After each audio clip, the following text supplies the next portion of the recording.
Kalau pergi kedai mall, pernah tak jumpa harga yang dia tulis itu RM49.90, RM19.90. Like, kenapa dia kena letak harga macam tu? Sedangkan boleh je kan dia letak 20 ke apa, sebab beza 10 sen je.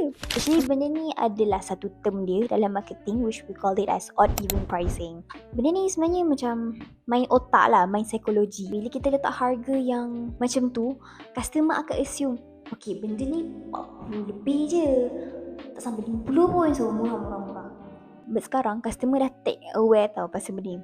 Oh, pandai dia psycho kita.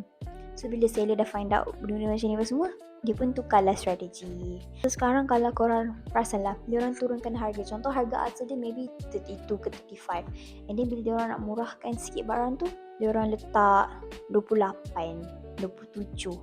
Padahal beza like macam 2-3 ringgit je dengan 30 tu. Tapi customer akan assume 20 lebih, murah.